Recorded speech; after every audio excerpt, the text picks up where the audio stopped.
बिहार भाजपा पर लगे पुराने कलंकों को धोने के लिए अमित शाह ने बिहार का पूरा प्रभार अपने हाथ में ले लिया है। जैसा कि आप सभी जानते हैं कि 2013 से लेकर के 2017 तक उत्तर प्रदेश का कमान लेकर के उन्होंने उत्तर प्रदेश की पूरी जो स्थिति है उसको बदल दिया था और भारतीय जनता पार्टी उसके बाद से लगातार, चाहे वो लोकसभा हो या फिर विधानसभा हो, दो विधानसभा और दो लोकसभा में बेहतर प्रदर्शन किया और इसके पीछे अमित शाह की स्ट्रेटजी और रणनीति थी।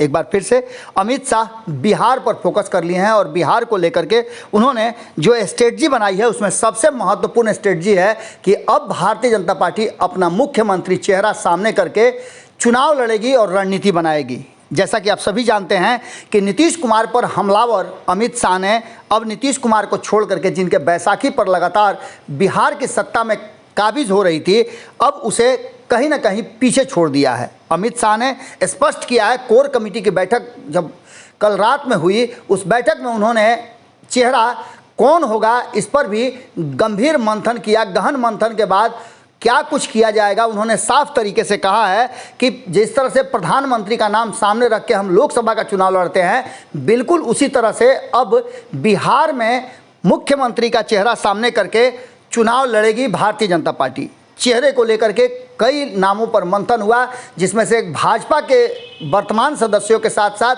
जो भाजपा के टच में है वैसे कई नाम सामने आए, जिसको लेकर के अमित शाह ने अपना विचार दिया। आपको बता दें कि नीतीश कुमार पर हमलावर अमित शाह ने स्पष्ट तरीके से कहा है कि अब नीतीश कुमार के साथ कोई भी संबंध नहीं रखा जा सकता है। शाह ने कहा कि नीतीश कुमार ने सबसे नाता जोड़ा है और सबसे नाता तोड़ा भी है। जनता पार्टी के देवीलाल गुट के साथ रह गए, जॉर्ज फर्नांडिस का साथ छोड़ा। जॉर्ज का स्वास्थ्य खराब होने की स्थिति में उन्हें हटाकर पार्टी के राष्ट्रीय अध्यक्ष बन गए। लालू प्रसाद का साथ छोड़ा, शरद यादव को छोड़ा, जीतन राम मांझी को छोड़ा, रामविलास पासवान को धोखा दिया। लालू को धोखा दे करके बीजेपी के पास आए और फिर पीएम बनने के सपना देखते हुए बीजेपी को छोड़कर लालू प्रसाद के साथ चले गए हैं। यह धोखा बिहार की जनता लगातार देख रही है और हमने कम सीटों के बावजूद नीतीश कुमार को बिहार के विकास के लिए उन्हें मुख्यमंत्री की कुर्सी सौंपी थी, लेकिन बिहार को पिछड़े राज्यों में लाने में नीतीश कुमार की बड़ी भूमिका है। केंद्र की योजनाएं और केंद्र की रणनीतियों को लेकर के भी कहीं ना कहीं वो सेलेक्टिव रहे हैं।